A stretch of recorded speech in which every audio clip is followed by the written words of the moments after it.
Shalom Bapak Ibu Saudara sekalian, puji Tuhan kalau hari ini kita boleh kembali beribadah untuk merayakan hari yang spesial, hari kebangkitan Tuhan Yesus Kristus dari kematian. Hari Jumat yang lalu kita belajar tentang the power of the cross. Berita tentang Kristus yang disalibkan bisa menjadi sebuah batu sandungan, kebodohan, atau kekuatan Allah dan hikmat Allah. Semua itu ditentukan oleh respon kita. Ya, kita bisa mendengar berita atau pesan yang sama, namun dengan respon dan reaksi yang berbeda. Respon dan reaksi kita itulah yang menentukan hidup kita. Injil itu kabar baik, namun tidak akan memberi dampak apapun jika kita tidak meresponinya dengan benar dan baik. Jadi, respon kitalah yang menentukan apakah salib itu akan menjadi kekuatan Allah dan hikmat Allah dalam hidup kita. Itu sebabnya pada hari ini kita akan belajar tentang satu hukum yang disebut dengan hukum iman atau the law of faith. Roma pasal yang pertama ayat 16, sebab aku mempunyai keyakinan yang kokoh dalam Injil, karena Injil adalah kekuatan Allah yang menyelamatkan setiap orang yang percaya. Pertama-tama orang Yahudi, tetapi juga orang Yunani, sebab di dalamnya nyata kebenaran Allah yang bertolak dari iman dan memimpin kepada iman. Seperti ada tertulis, orang benar akan hidup oleh iman. Paulus memiliki keyakinan yang kokoh akan berita Injil sebagai kebenaran Allah yang menyelamatkan setiap orang yang percaya. Jadi itulah kebenaran iman, saudara. Bahwa iman adalah respon kita yang benar terhadap apa yang Allah telah perbuat bagi kita. Jadi iman bukan menggerakkan Allah. Iman bukanlah respon Allah kepada apa yang telah kita lakukan. Tetapi iman adalah respon kita terhadap apa yang Allah telah lakukan bagi kita di kayu salib. Roma pasal 3 ayat ke-27. Jika demikian, apakah dasarnya untuk bermegah? Tidak ada. Berdasarkan apa? Berdasarkan perbuatan? Tidak, melainkan berdasarkan iman. Dalam terjemahan lama dikatakan, jikalau begitu, di manakah kemegahan itu? Itu sudah ditolak. Atas hukum manakah? Atas hukum melakukan syariat Tauratkah? Bukan, melainkan atas hukum iman. Jadi iman ternyata adalah sebuah hukum. Orang benar akan hidup dengan sebuah hukum yang baru, yaitu hukum iman, di mana kita dibenarkan bukan karena perbuatan kita, tetapi kita dibenarkan karena respon kita, karena iman kita kepada apa yang Allah telah perbuat. Jadi hukum Taurat pusatnya, dasarnya adalah perbuatan kita. Itu sebabnya kita bisa bermegah. Tapi dalam hukum iman, pusatnya bukanlah perbuatan kita kepada Allah, tapi perbuatan Allah kepada kita. Jadi dasar kita bermegah, kita tidak bisa bermegah. Karena semua itu adalah perbuatan Allah. Jadi sadarilah saudara, segala sesuatu ada dan bekerja berdasarkan hukum. Dan hukum itu berlaku sama, tidak pandang bulu, ada konsekuensi jika dilanggar. Contoh konkretnya dalam hidup kita sehari-hari adalah hukum gravitasi, saudara. Apapun dan dimanapun, kalau kita lepaskan sebuah buku atau sebuah benda, dia pasti akan jatuh ke bawah. Dimanapun itu berlaku sama dan tidak pandang bulu, saudara. Tetapi hukum gravitasi dapat dikalahkan dengan hukum yang lain, yaitu hukum aerodinamika. Dengan hukum inilah memungkinkan sebuah pesawat terbang yang diisi ratusan penumpang yang begitu berat dapat terbang mengalahkan hukum gravitasi. Jadi hukum Taurat hanya bisa dikalahkan dengan hukum yang lain, yaitu hukum iman. Amin. Saya percaya saudara, tidak ada seorang pun yang dapat dibenarkan di hadapan Allah karena perbuatannya. Kita perlu kasih karunia Tuhan. Itu sebabnya kita penting sekali mengerti akan hukum ini. Contoh yang lain, kalau Anda dan saya melihat banyak burung bertengger di listrik tegangan tinggi, mengapa mereka tidak mati tersengat listrik? Karena ada hukumnya, saudara. Karena kaki mereka tidak menyentuh kabel netral atau ground. Itulah sebabnya kita memakai sendal atau sepatu karet yang begitu tebal. Supaya apa? Supaya kita tidak tersengat listrik. Kalau Anda tidak mengerti ini, itu sangat membahayakan, saudara. Jadi sebenarnya, saudara, yang membinasakan hidup kita adalah ketidaktahuan kita. Listrik tidak bisa menyakiti kita dalam arti secara personal, karena hukum itu berlaku sama. Anda tidak bisa kepahitan kepada listrik. Misalnya sebuah pesawat terbang beberapa waktu yang lalu jatuh dan korban begitu banyak. Apa penyebabnya? Bisa kelalaian manusia, pilot, ya, atau juga bisa kerusakan mesin, atau juga bisa karena faktor cuaca, tapi tidak pernah dinyatakan pesawat jatuh karena hukum gravitasi. Hukum gravitasi itu adalah hal yang memang nyata ada dan Anda harus sadari. Kalau Anda tidak sadari akan hukum yang bekerja dalam hidup ini, itulah sebabnya banyak orang hidupnya hancur. Jadi sadarilah hari ini bahwa segala sesuatu ada dan bekerja berdasarkan hukum. Dan hukum itu berlaku sama, tidak pandang bulu, ada konsekuensi jika dilanggar. Hosea 4 ayat 6 berkata bahwa umatku dibinasakan sebab mereka tiada berpengetahuan. Dalam New King James Version dikatakan my people are destroyed for lack of knowledge. Jadi yang menghancurkan hidup kita umat Tuhan sesungguhnya bukanlah setan. Setan sekali lagi tidak punya kuasa untuk menghancurkan hidup Anda dan saya secara langsung. Tetapi sesungguhnya ketidaktahuan kitalah yang menghancurkan hidup kita. Sama seperti listrik tadi dan hukum gravitasi. Jadi Anda harus sadar. Penting sekali kita menyadari akan hukum yang bekerja dalam hidup kita. Karena kerajaan Allah bekerja berdasarkan hukum. Nothing personal, saudara. Tuhan tidak pernah membenci Anda dan saya. Tapi kalau Anda melanggar hukum Allah, itu sebabnya hidup Anda dan saya hancur. Jadi Anda dan saya harus belajar akan hukum yang Tuhan sudah tetapkan dalam hidup ini. Karena sesungguhnya Tuhan bekerja berdasarkan hukum dan Tuhan dibatasi oleh hukum yang Dia buat. Dia tidak bisa melanggar hukum yang Dia sudah nyatakan dalam hidup kita, saudara. Matius 6 ayat 33 berkata, tetapi carilah dahulu kerajaan Allah dan kebenarannya, maka semuanya itu akan ditambahkan kepadamu. Ini adalah satu hukum dalam kerajaan Allah. Carilah dahulu kerajaan Allah dan kebenarannya. Itulah hukum yang Allah telah tetapkan.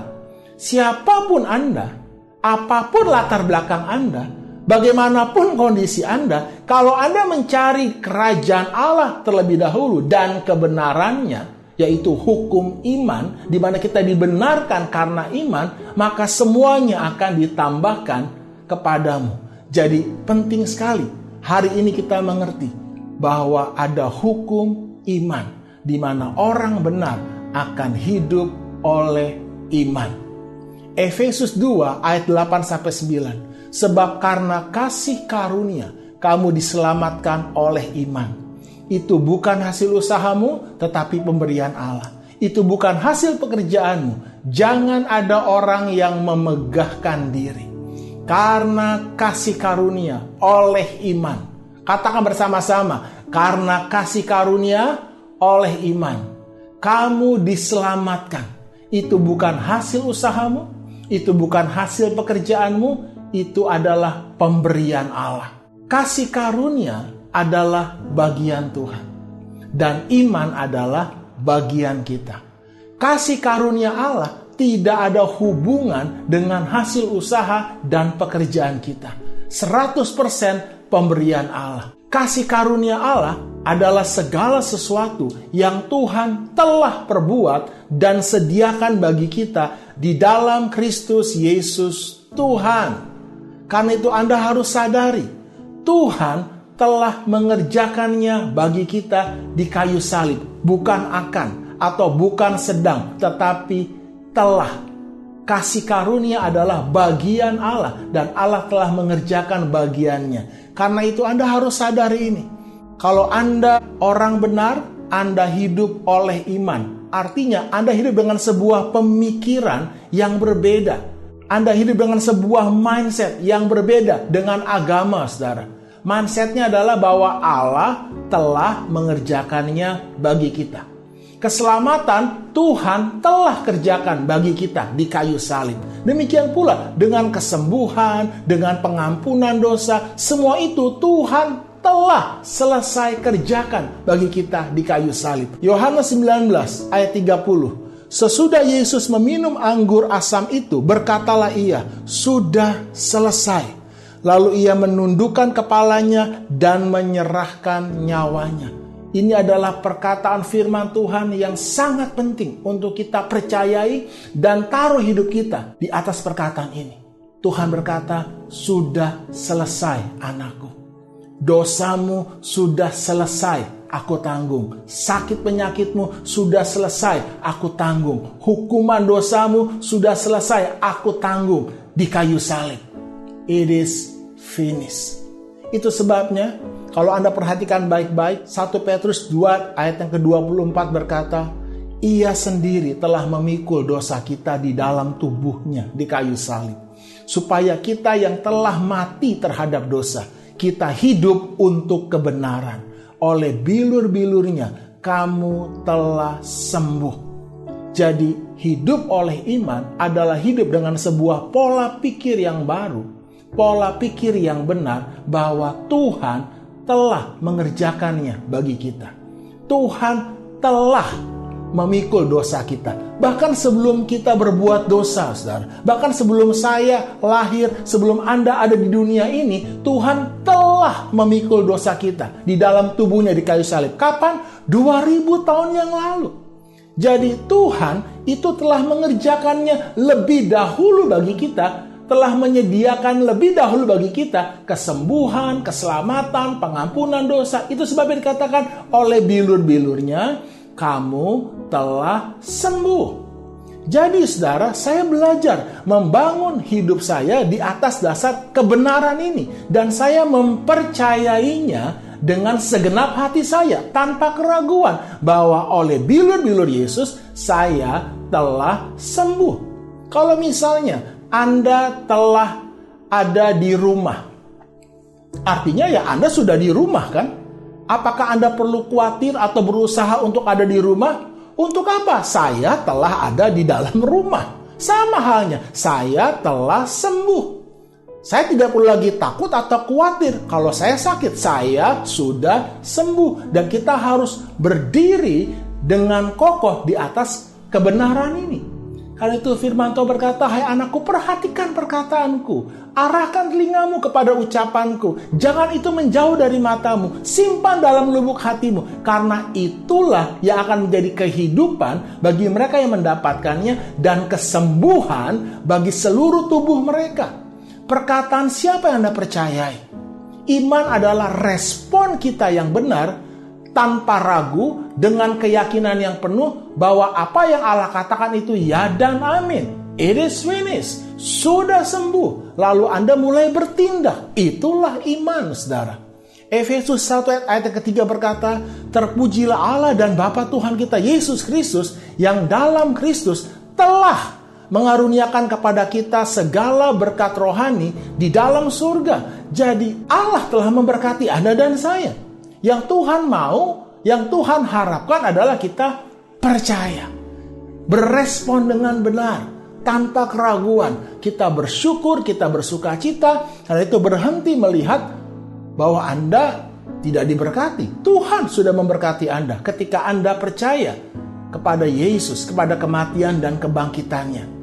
Karena itu dalam Ibrani, pasalnya yang ke-10 ayat 12-13. Tetapi ia, setelah mempersembahkan hanya satu korban saja karena dosa, ia duduk untuk selama-lamanya di sebelah kanan Allah. Dan sekarang ia hanya menantikan saatnya di mana musuh-musuhnya akan dijadikan tumpuan kakinya. Memang tidak mudah, saudara, Anda hidup dengan mindset ini. Karena inilah iman. Orang benar akan hidup oleh iman. Dan iman itu adalah sebuah pembaharuan pikiran. Percayalah kepada Tuhan dengan segenap hatimu dan janganlah bersandar kepada pengertianmu sendiri. Selama Anda dan saya terus bersandar kepada pengertian kita sendiri, maka sampai kapanpun kita tidak bisa percaya kepada Tuhan dengan segenap sepenuh hati kita. Itu sebabnya masalah terbesar bukanlah Tuhan tidak berbuat sesuatu atau Tuhan tidak menolong kita. Tuhan sudah menolong kita. Tuhan sudah menyelamatkan kita. Tuhan sudah menyembuhkan kita. Tuhan sudah memberkati kita. Masalahnya, apakah kita percaya? Bagaimana respon kita? Jadi, Anda harus mengerti ini. Kasih karunia Allah adalah segala sesuatu yang Tuhan telah perbuat dan sediakan bagi kita semua di dalam Kristus Yesus. Apa yang Tuhan telah sediakan bagi kita semua di dalam Kristus Yesus? Keselamatan kekal, pengampunan, kesembuhan, kesehatan, kekuatan, hikmat, berkat Allah. Semuanya Tuhan sudah sediakan bagi kita. Dan Tuhan telah selesai mengerjakan bagiannya bagi kita di kayu salib dengan sempurna. Tinggal sekarang masalahnya, bagaimana kita meresponinya. Itulah iman. Masalahnya bukan lagi di bagian Tuhan. Masalahnya ada sekarang di bagian kita, saudara. Apakah kita percaya? Memang tidak mudah mengubah mindset ini. Contoh misalnya, banyak orang berkata, berdoa, Tuhan selamatkan orang tuaku, atau selamatkan suamiku, atau selamatkan temanku. Jawabannya adalah Tuhan sudah menyelamatkan. Tuhan sudah menyediakan keselamatan itu bagi suami kita, bagi orang tua kita, bagi saudara kita, bagi teman baik kita. Tinggal masalahnya sekarang, apakah mereka percaya? Itu sebabnya Anda harus memberitakan Injil. Itulah tanggung jawab kita. Anda dan saya harus memberitahu kabar baik ini.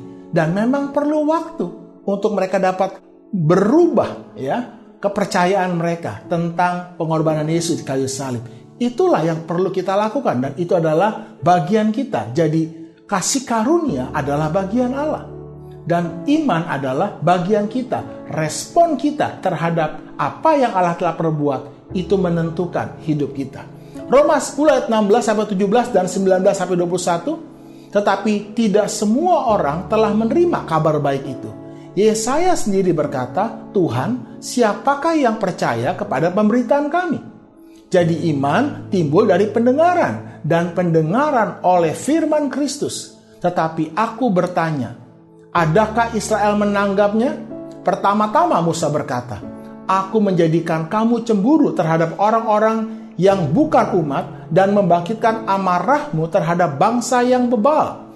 Dan dengan berani Yesaya mengatakan, aku telah berkenan ditemukan mereka yang tidak mencari aku. Aku telah menampakkan diri kepada mereka yang tidak menanyakan aku. Tetapi tentang Israel, ia berkata, sepanjang hari aku telah mengulurkan tanganku kepada bangsa yang tidak taat dan yang membantah. Anda lihat, Tuhan membuka tangannya. Tuhan telah memberikan anugerahnya. Tetapi kembali, bagaimana respon kita? Itu yang menentukan. Jadi, kita diselamatkan bukan karena perbuatan kita. Kita dibenarkan bukan karena usaha pekerjaan kita. Kita diselamatkan, dibenarkan, menerima pengampunan dosa karena iman kita. Dan iman adalah respon kita yang benar terhadap apa yang Allah telah katakan dan perbuat bagi kita di dalam Yesus lewat kematian dan kebangkitannya. Kerajaan Allah bekerja berdasarkan hukum. Dan itu berlaku sama. Tidak pandang bulu, ada konsekuensi jika dilanggar. Tuhan begitu mengasihi Anda dan saya. Karena begitu besar kasih Allah akan dunia ini. Sehingga ia telah mengaruniakan anaknya yang tunggal. Supaya setiap orang yang percaya kepadanya tidak binasa. Melainkan beroleh hidup yang kekal. Sebab jika kamu mengaku dengan mulutmu bahwa Yesus adalah Tuhan dan percaya dalam hatimu bahwa Allah telah membangkitkan dia dari antara orang mati, maka kamu akan diselamatkan karena dengan hati orang percaya dan dibenarkan dan dengan mulut orang mengaku dan diselamatkan. Jadi yang terpenting di sini bukanlah apa yang Allah sudah kerjakan, tetapi bagaimana respon kita Itulah yang menentukan hidup kita.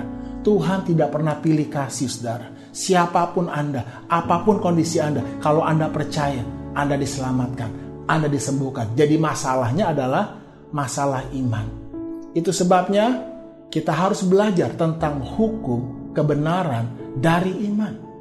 Ada satu kisah di dalam Lukas 8 ayat 43 dikatakan adalah seorang perempuan yang sudah 12 tahun menderita pendarahan dan yang tidak berhasil disembuhkan oleh siapapun.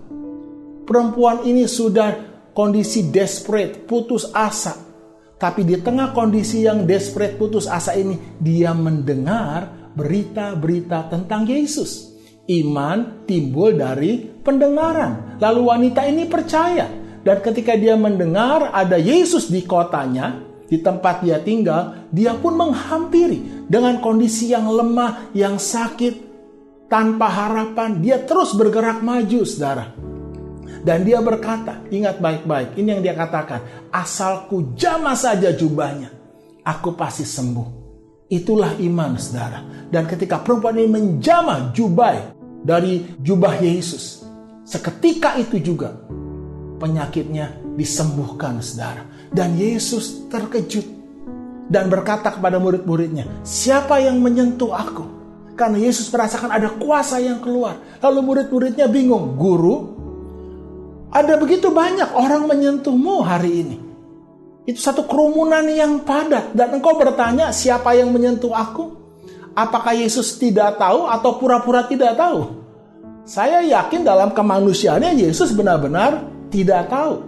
Dan perempuan yang 12 tahun menderita pendarahan ini sungguh-sungguh tidak ada dalam perhatian Yesus.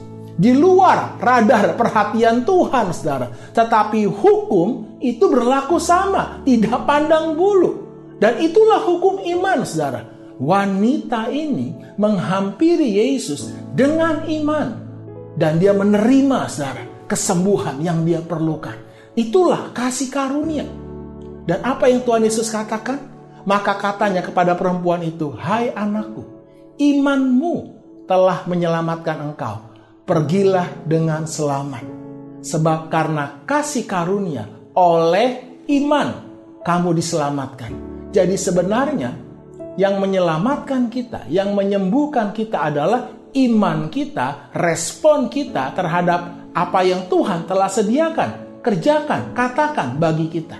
Respon kita menentukan. Percaya, berkata, lalu bertindak. Jadi lewat kisah ini kita boleh mengerti akan hukum iman. Bahwa respon kita itulah yang menentukan keselamatan, kesembuhan, pemulihan, berkat Allah dalam hidup kita. Allah telah mengerjakan bagiannya di kayu salib dengan sempurna, saudara. Tinggal sekarang bagaimana respon kita. Dan iman itu bicara mengenai percaya, berkata, dan bertindak. Perempuan yang 12 tahun pendarahan ini percaya ketika dia mendengar tentang Yesus. Lalu dia berkata, asalku jamah saja jubahnya, aku pasti sembuh. Dan dia bertindak. Dan dia menerima kasih karunia Allah, yaitu kesembuhan, keselamatan yang dia perlukan. Apapun kondisimu hari ini, Tuhan telah selesai mengerjakan bagimu di kayu salib. Kehidupan yang kekal, keselamatan, kesembuhan bagimu. Tinggal sekarang, apakah engkau percaya? Dan sebentar kita akan masuk dalam perjamuan kudus. Respon kita terhadap perjamuan kudus itu menentukan hidup kita, saudara. 1 Korintus 11 ayat 29-30. Karena barang siapa makan dan minum tanpa mengakui tubuh Tuhan, ia mendatangkan hukuman atas dirinya. Sebab itu banyak di antara kamu yang lemah dan sakit dan tidak sedikit yang meninggal. Apa artinya? Makan minum tanpa mengakui tubuh Tuhan. Pada masa itu, saudara, ada orang-orang yang mengambil bagian dari perjamuan kudus, tapi mereka tidak mengakui akan kematian dan kebangkitan Yesus di kayu salib. Mereka menganggap itu hanya sekedar makanan yang biasa, sehingga mereka makan makanan perjamuan kudus tanpa rasa hormat, bahkan meremehkan, tanpa iman kepada kematian dan kebangkitan Yesus. Oleh sebab itu, pastikan sebelum kita nanti masuk dalam perjamuan kudus, kita menghargai tubuh dan darah Yesus. yang kudus, yang telah menyucikan dan menghapuskan semua dosa kita. Oleh bilur-bilurnya, kamu sudah sembuh. Injil itu kabar baik, namun tidak akan memberi dampak apapun jika kita tidak meresponinya dengan benar dan baik. Karena itu, mari kita siapkan hati kita untuk kita masuk dalam perjamuan kudus.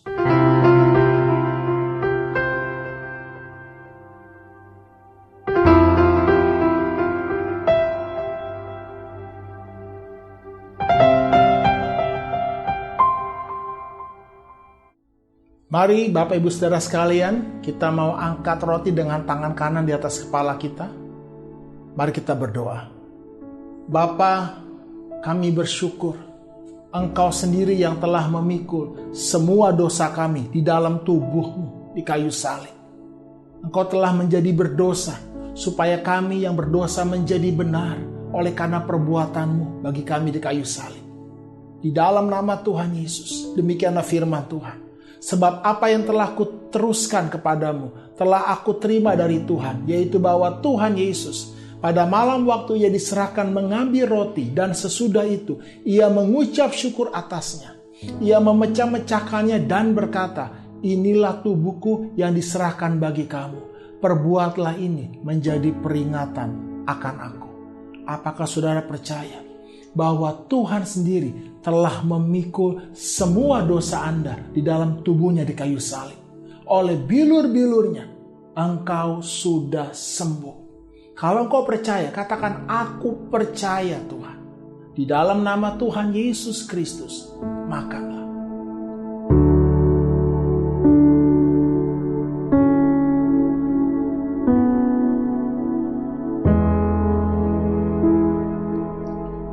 Sekarang kita angkat cawan dengan tangan kanan di atas kepala kita. Demikian juga Ia mengambil cawan sesudah makan lalu berkata, cawan ini adalah perjanjian baru yang dimeteraikan oleh darahku. Perbuatlah ini setiap kali kamu meminumnya menjadi peringatan akan aku.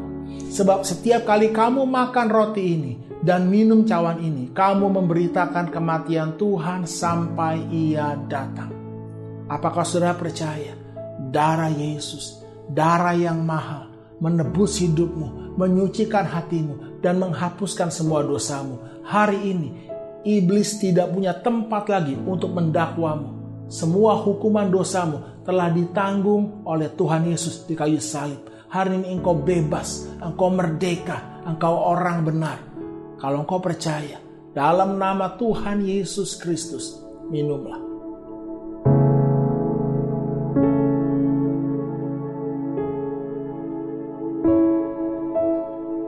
Haleluya. Bapa, kami bersyukur untuk penebusan-Mu yang sempurna dalam hidup kami.